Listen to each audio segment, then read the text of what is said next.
예. 아, 오늘부터는 헌법에 대해서 공부를 해보도록 하겠습니다. 근데 약간 문제가 있네요. 제가 그 타블릿 펜만 들고 오고 연결되는 케이블을 안 갖고 왔어요. 학교면 상관이 없는데 지금 집이라, 거기 주말이라, 뭐 그냥 옛날처럼 마우스 갖고 뭐 좀 써야 될 것 같아요. 뭐 안타깝네요. 참. 아, 어쨌든 오늘 뭐 이렇게 어떻게 마우스로 어떻게 또 해볼게요. 당황스럽네요. 자, 헌법 갑니다. 헌법이라고 하는 것은 뭐라고 표현해야 될까요? 헌법을. 헌법은 우선 이런 거예요. 헌법은 국가의 통치 조직 그리고 통치 작용에 원칙을 정하고 그 다음에 국민의 기본권을 보장하는, 그러기 위해서 만들어진 최고 규범입니다. 그러니까 최고법이에요. 헌법은 최고법이라고 불러요. 그러니까 법도 위계가 있어요. 그래서 법도 이렇게 높은 법이 있는가 하면 점점 이제 낮은 법이 있습니다. 이렇게 법도 높낮이가 있어요. 그러니까 법의 계급이 있다는 얘기죠. 그 중에서 한 국가의 최고법은 헌법이에요. 그래서 헌법은 최고법이라고 일단 얘기할 수 있습니다. 다르게 표현하면 헌법에 위배되는 그 어떤 법률도, 그 어떤 국가의 통치 작용도 있을 수 없다. 있으면 그것은 불법이다. 이렇게 얘기할 수 있겠습니다. 그 부분을 제가 이렇게 이렇게 써놓은 거죠. 자, 다시. 그래서 헌법은 국민의 기본권, 국가의 조직 및 구성, 이런 것들을 규정하고 있는 국가의 뭐다? 최고법이자, 그리고 국가 구성의 가장 기본이 되는, 헌법이 없으면 국가라고 부를 수 없습니다. 그래서 가장 기본이 되는 기본법이다. 이렇게, 기본법이다. 이렇게 얘기를 하도록 하겠습니다. 자, 다시 원래 그 헌법이라고 하는 용어는요. 원래는 이런 거였어요. 국가의 조직이나 국가의 구조, 국가의 뭐 체제, 제도, 국가 제도, 뭐 이런 의미를 갖고 있었습니다.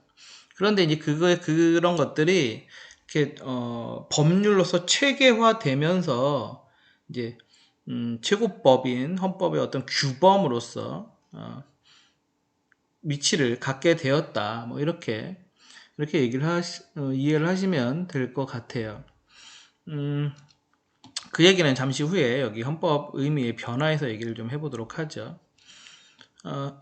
그래서 헌법의 이제 특징을 좀 보면요. 헌법의 특징은 최고성입니다. 법 체계 위에 가장 위에 있는 최고법입니다. 그래서 여기는 근데 최고법이라고 쓰기엔 좀 길죠.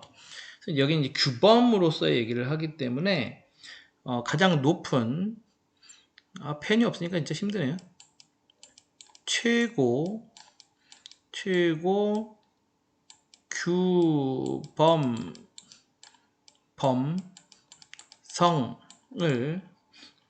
갖는다라고 얘기를 하죠. 여기 쓰실 거는 최고 규범성이에요. 오늘 이거로 해서 뭐 빨리 어떻게 끝내야 되겠네요. 힘드네요.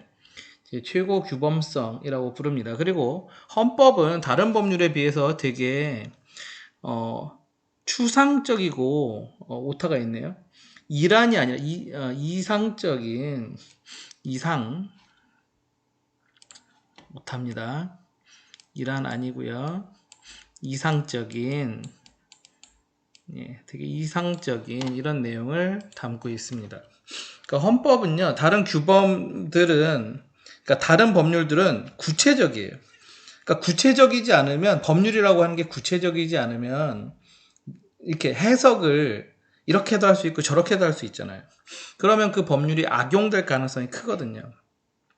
그래서 원래 법률은 되게 구체적으로 만들어야 돼요.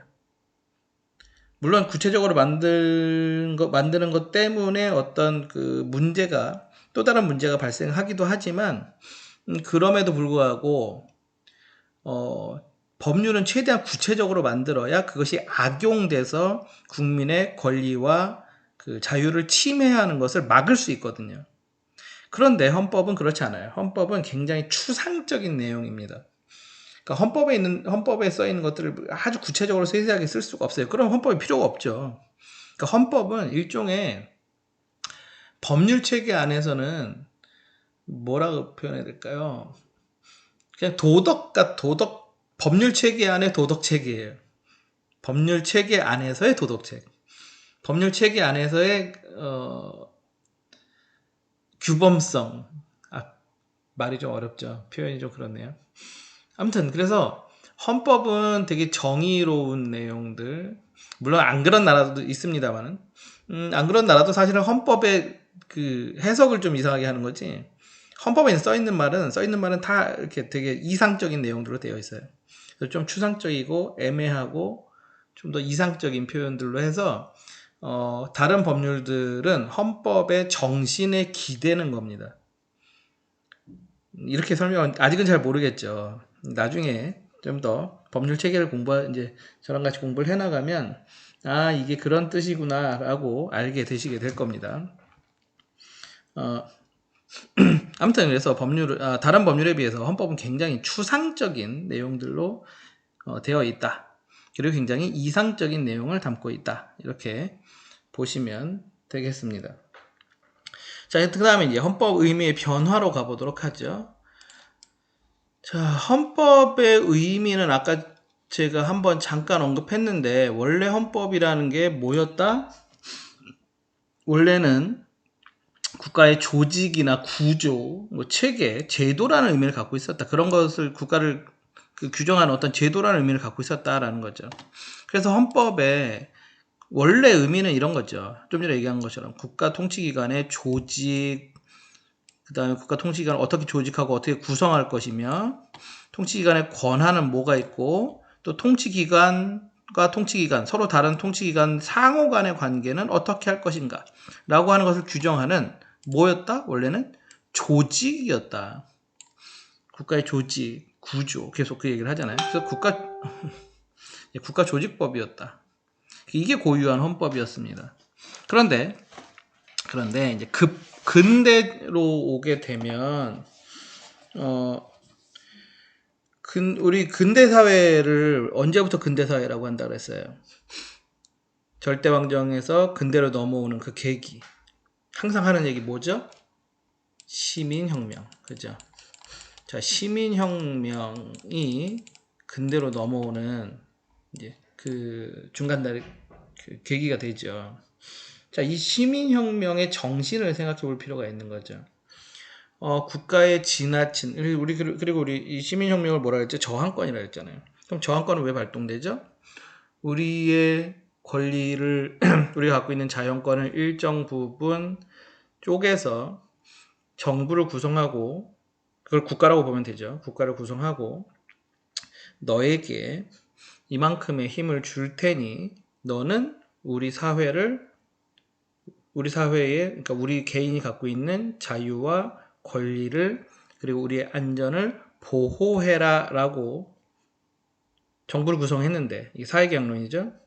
그런데 국가가 우리의 자유와 권리를 보호하고 우리 안전을 보호하는 것이 아니라 오히려 그것을 침해했을 때 우리는 새로운 정부를 구성할 권리를 갖죠. 그게 저항권이에요. 그죠? 그리고 이 저항권의 발현이 시민혁명이잖아요. 그렇다면 이 시민혁명은 결국 뭐를 지향하겠어요? 바로 자유. 또 특히 개인의 자유죠. 특히 개인주의, 자유주의. 그 다음에 그전에는 왕이 우리 그 형식적 법치주의, 실질적 법치주의로 또 다시 좀 가보면, 옛날에 형식적 법치주의 땐 왕의 지배, 법치주의라는 게 뭐예요? 사람에 의한 지배에서 법에 의한 지배로 오는 거잖아요. 법의 지배로 오는 거잖아요. 그래서 왕이 자기 마음대로 통치하던 것에서 뭘로 오죠? 바로 법치주의.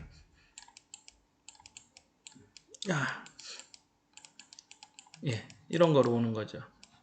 자, 이렇게 오는 것이 바로 근대 시민혁명의 사상입니다. 그래서 근대 시민혁명의 결과로 만들어진 근대 입헌주의 헌법은 이런 개인주의나 자유주의 그리고 법치주의 같은 이런 것들을 지향하는 거죠. 이런 것들을 지향해요. 그래서 원래 고유한 의미의 헌법, 바로 국가조직이라고 하는 고유한 의미의 헌법에다가 특히 자유를 중심으로 하는, 그래서 여기 들어갈 거는 자유권이에요. 근대사회는 자유권이 중심입니다. 이 자유권을 중심으로 국가 권력을 제한하는 것에 좀 더 초점을 맞추는 형식으로 의미가 변화하게 되는 거죠. 그래서 예를 들어 프랑스 인권선언에는 뭐라고 써 있냐면 권리의 보장이 확보되지 않고 권력 분립이 규정되어 있지 않은 사회는 헌법을 갖고 있지 않다, 이렇게도 얘기해요. 헌법을 갖고 있지 않다라는 건 뭐예요? 그건 국가가 아니라는 뜻이에요. 그러니까 권력 분립을 해야 한다. 권리의 보장이 되어야 한다. 그게 뭐예요? 바로 국가 권력을 제한하겠다는 거죠. 그러니까 그런 쪽에 좀 더 초점이 맞춰진 것이 근대 헌법이다. 이렇게 보시면 되겠습니다. 자, 그 다음에 이제 이 근대 사회에서 이제 현대 복지국가로 오게 되죠. 자, 근대 사회와 현대 사회를 또 구분하는 건 언제죠? 어디를 기점으로 구분하죠? 우리 이걸 잘 생각해야 돼요. 항상 시대를 어떻게 구분하는지. 물론 이게 뭐 똑 떨어지는 건 아닙니다만은, 몇 년도부터 이런 건 아닙니다만은, 항상 무언가 세계사적인 어떤 사건을 중심으로, 거대한 사건을 중심으로 사회가 변화한단 말이죠. 자, 근대 사회와 현대 사회를, 근대와 현대를 시대적으로 구분짓는 이 계기가 뭐냐? 바로 세계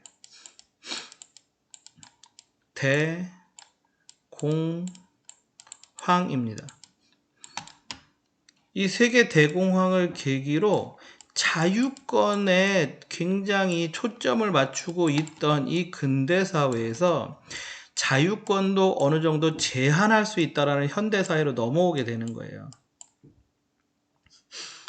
개인의 자유에 완전히 초점을 맞추고 있던 사회에서 개인의 자유를 조금 제한하면서 또 그러면서 좀 더 평등권을 좀 더 강조하는 형태로 그리고 시장에 대해서도 절대로 시장에 국가가 개입하지 마라, 이런 사회에서 아니 그렇게 냅뒀더니 시장의 자유에 시장의 자유잖아요. 그것도 자유권이거든요.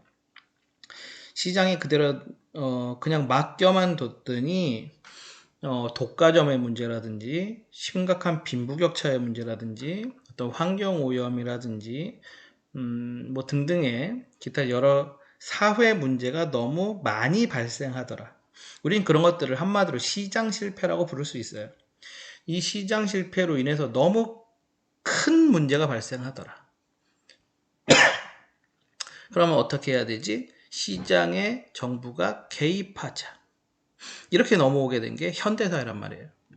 그래서 현대사회는 이 자유권만 강조하는 게 아니라 여기서는 사회권이라는 개념이 나오기 시작해요. 이 사회권은 뒤에 가서 우리 다음 시간인가요? 거기에서 우리 국민의 권리에 대해서 할 건데 다다음 시간쯤 되겠네요. 거기서 사회권에 대해서 배우게 될 겁니다. 어쨌든 국민의 권리 중에, 개인의 기본권 중에 사회권은 가장 나중에 만들어진 권리다. 왜? 언제 만들어졌는데? 현대 들어오면서 만들어졌다라는 거죠. 아무튼 그래서 자유권에서 사회권으로 넘어오는, 작은 정부에서 큰 정부로, 소극 국가에서 적극 국가로 이렇게 넘어오게 되는 계기가 세계 대공황이었습니다. 자, 그래서 자, 고유한 의미의 헌법에다가 이게 없어지는 게 아니라 시대가 가면서 없어지는 게 아니라 계속 더해지는 거죠. 근대 입헌주의 헌법, 즉 자유권을 지금까지 그래서 자유권이 사라진 게 아닙니다. 자유권은 지금도 국민의 가장이라는 표현도 좀 그렇네요. 인간의 가장 중요한 권리예요. 자유권은 권리 중에 하나입니다. 자, 이 자유권을 중심으로 하는 거에다가 뭐를 중심으로 어디 갔죠? 요거 있잖아요. 사회권을 중심으로 무슨 이념을? 복지국가의 이념을 추구하게 되는 것이 현대 복지국가의 헌법입니다. 그러니까 근대 입헌주의 헌법을 기반으로 해서 거기에서 좀 더 실질적인 자유, 또 사회적 이념, 특히 복지국가의 이념 이런 것들이 첨가된 거죠. 뭐라고 좀 더 쉽게 설명하면 뭐라고 해야 될지 모르겠네요. 평등권을 갖고 얘기하면 형식적 평등에서 그 실질적 평등으로 이렇게 또 옮겨오는 거죠. 여기를 하는 게 아니라 여긴데, 그죠? 그래서 자유권을 중심으로 하는 거에서 사회권을 중심으로. 그럼 사회권은 뭐를 강조하는 것이냐? 인간다운 삶을 강조하는 거거든요. 그럼 인간다운 삶을 하는 데는 뭐가 필요하지? 되게 다양한 게 필요해요. 특히 그 중에 하나가 이제 복지라는 개념이 여기서 나오기 시작하였다. 사회권에서부터 나오는 거예요. 복지라는 개념이. 그래서 지금 얘기하고 있는 복지국가라고 하는 것이 이제 현대 국가의 헌법이다. 특히 현대 복지국가의 헌법이다. 이렇게 보시면 되겠습니다. 지우고 갈게요. 자, 그러면 이제 헌법의 의의와 기능입니다.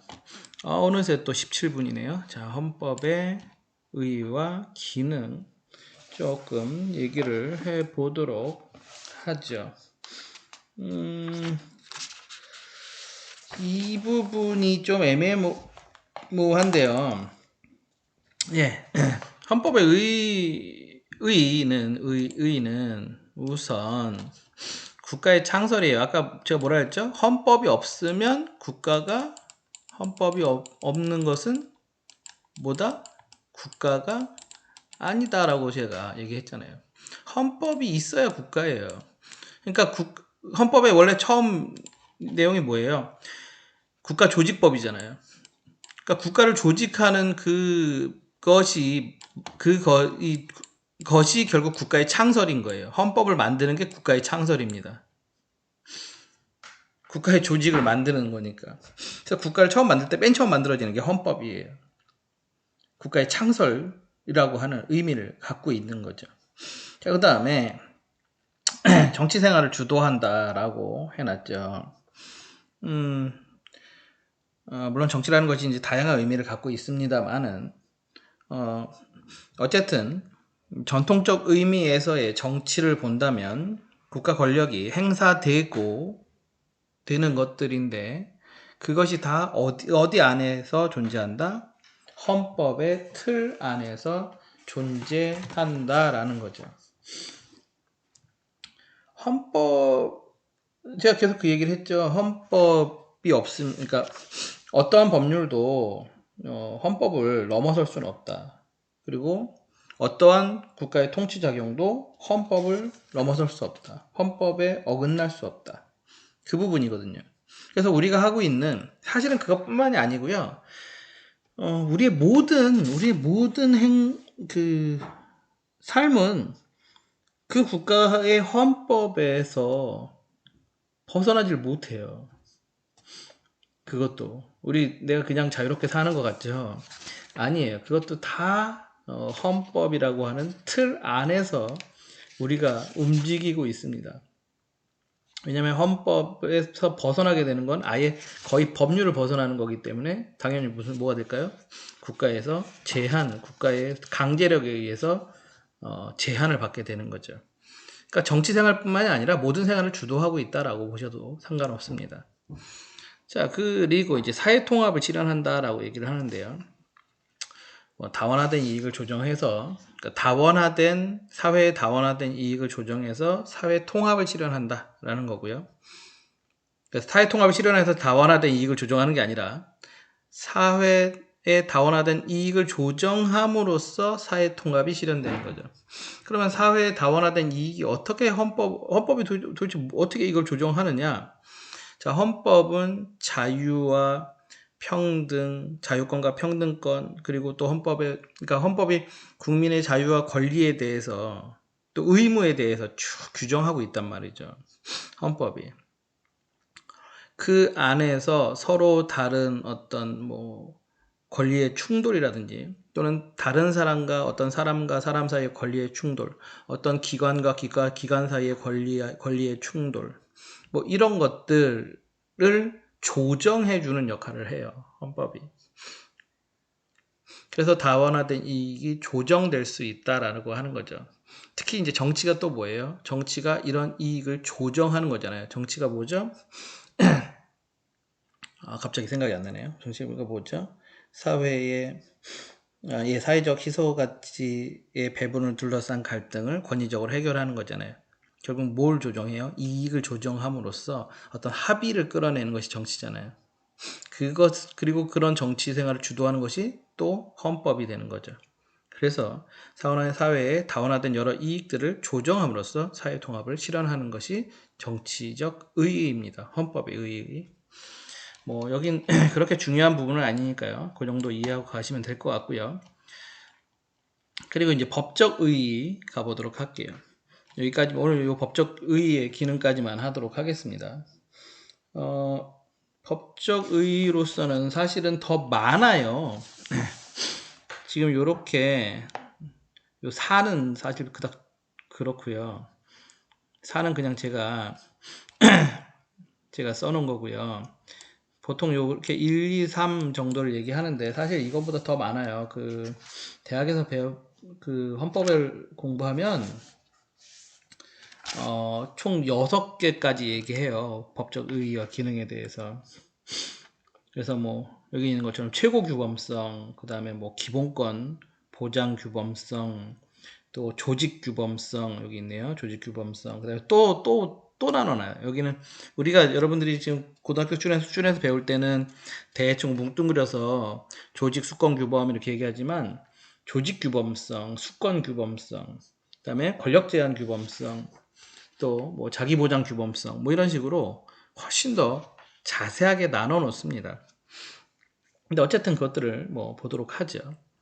3개로 그냥 뭉뚱그려서 얘기해 보도록 하겠습니다. 제가 뭉뚱그려 놓은 건 아니고요. 어쩔 수 없이 우리 수능 체제니까요. 그래서 그 모든 공부의 그 바이블은 국가에서 만들어 놓은 이렇게 가르쳐라라고 하는 국가에서 만들어 놓은 일종의 매뉴얼이 있어요. 그 매뉴얼에 따라서 이렇게 나눠지는 거죠. 제가 이렇게 나누지 않았어요. 제가 나눴으면 더 나눠놨겠죠. 그게 더 편하니까요. 자, 아무튼 최고 규범성. 우리 맨 앞에 얘기했던 거잖아요. 최고성.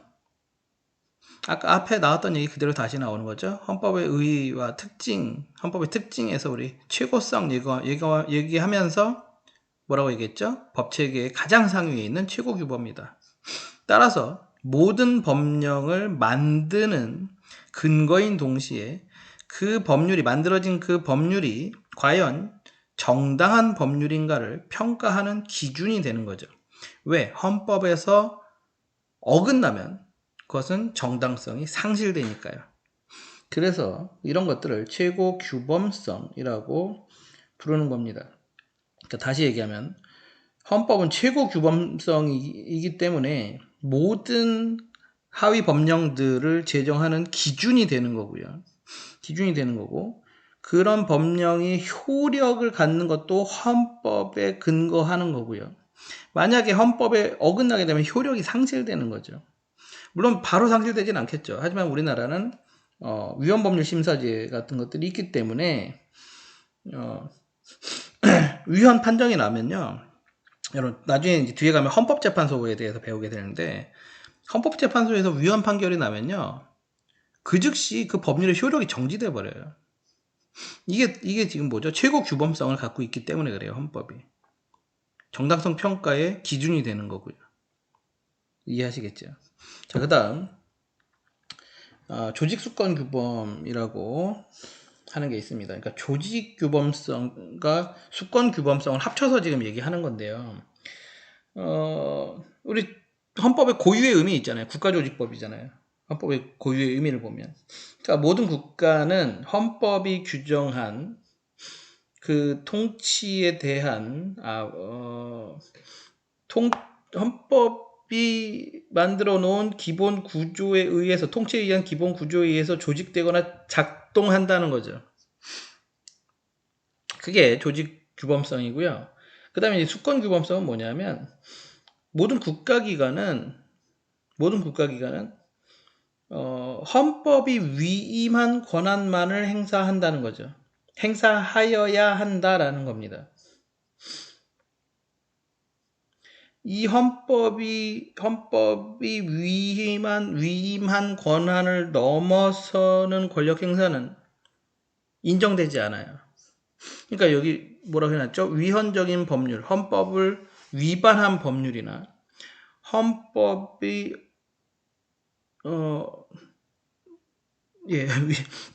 헌법을 벗어난 국가 권력의 행사는 인정되지 않는다라는 게 수권 규범성입니다. 자, 그 다음 이제 권력 제한 규범이라는 거죠. 자, 우리 근대 입헌주의 헌법을 다시 가보면 국가 권력을 제한하자는 게 기본적인 얘기입니다. 그러니까 우리 앞에서 있었던 얘기 그대로 또 하고 있는 거예요. 자, 일반적으로 헌법은요, 국가 권력을 입법권, 집행권, 사법권으로 분리합니다. 그걸 우리는 뭐라고 부르는 거죠? 보통 삼권 분립이라고 부르고 있는 거죠. 입법, 법을 만드는 거, 집행.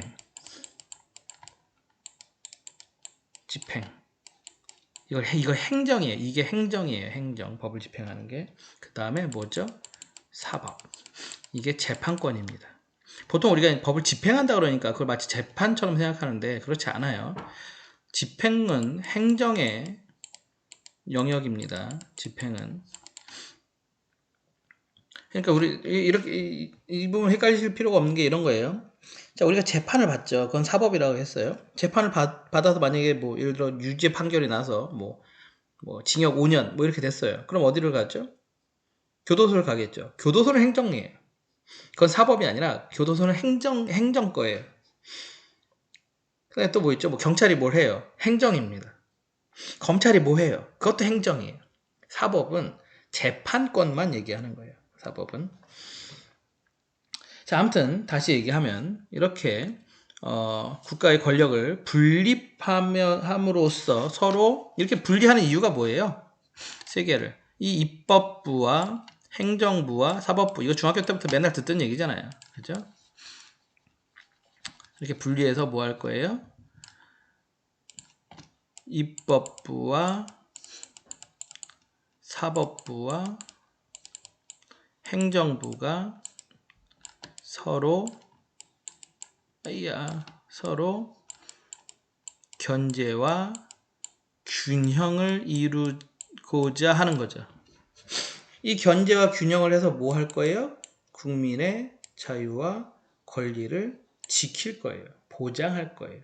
국민의 기본권을 오늘 그지 같아도 오랜만에 이해해 주세요. 국민의 기본권을 보장할 거예요. 자, 그런 내용이 권력 제한 규범이다. 이렇게 보시면 되겠습니다. 그 밖에 더 있는데 우리 저 고등학교 수준에서 이 정도까지만 하니까요. 이 정도까지만 보시면 되겠고요.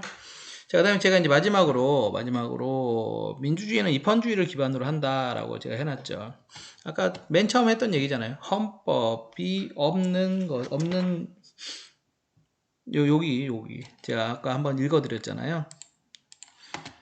권리의 보장이 확보되어 있지 않고 권력 분립이 확정되지 않은 사회는 헌법을 갖고 있지 않아요.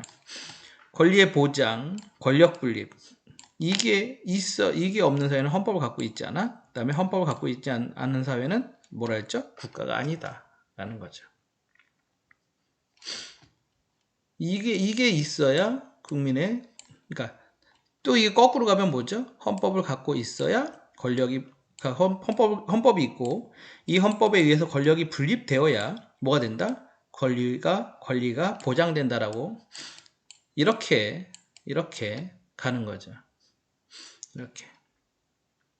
그리고 이렇게 가야 이렇게 돼야 이게 뭐다? 이게 결국 민주주의다 라는 겁니다. 그런 의미에서 헌법을 갖는 입헌주의라고 하는 것이 민주주의의 근간이다.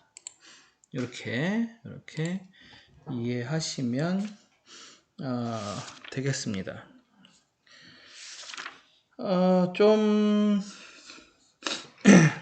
이게 없어가지고 펜이 없어서 좀 힘들었죠. 보는 사람들이 힘들었죠. 쓰는 사람이야 뭐 대충 쓰면 되는데 내용이 좀 너무 규범적인 내용이고 구체적인 어떤 것들이 없는 파트예요. 원래 헌법이라는 자체가 아까 헌법 맨 처음에 뭐라 했죠? 헌법 갖고 헌법이 다른 법률에 비해서 되게 추상적이라 했잖아요. 헌법은 거의 이 어떤 정신을 다뤄요. 헌법이라고 하는 것은 거의 어떤 이념을 다룬다고요. 이념, 국가의 이념 이런 걸 다룬다고요. 그러다 보니 계속 얘기들이 다 이런 어떤 정신과 이념을 갖고 되게 추상적인 논리 구조도 굉장히 추상적이죠. 이 부분을 공부하다 보면 그런 걸 이제 어쩔 수 없이 그런 부분이에요. 그래서 오늘은 여기까지 하고요. 다음 시간으로 가면 내용이 조금 이제 구체화됩니다. 내용이 조금 구체화돼서 여기 안 나오네. 다음 게 뭐냐 하면 우리나라 헌법의 이제 기본 원리입니다. 우리나라 헌법의 기본 원리 총 6개의 기본 원리가 있고요. 뭐 헌법 전문 이런 거. 그래서 조금은 이제 구체적인 내용으로 가고요. 다음 시간에 하는 내용은 훨씬 쉬워요. 훨씬 쉬운 내용들이니까 전혀 어렵지 않은 다음 시간 거는 전혀 어렵지 않은 부분이니까 가볍게 다음 시간은 가볍게 기대하셔도 되겠습니다. 오늘은 여기까지만 할게요. 다음 시간에 또 뵙죠.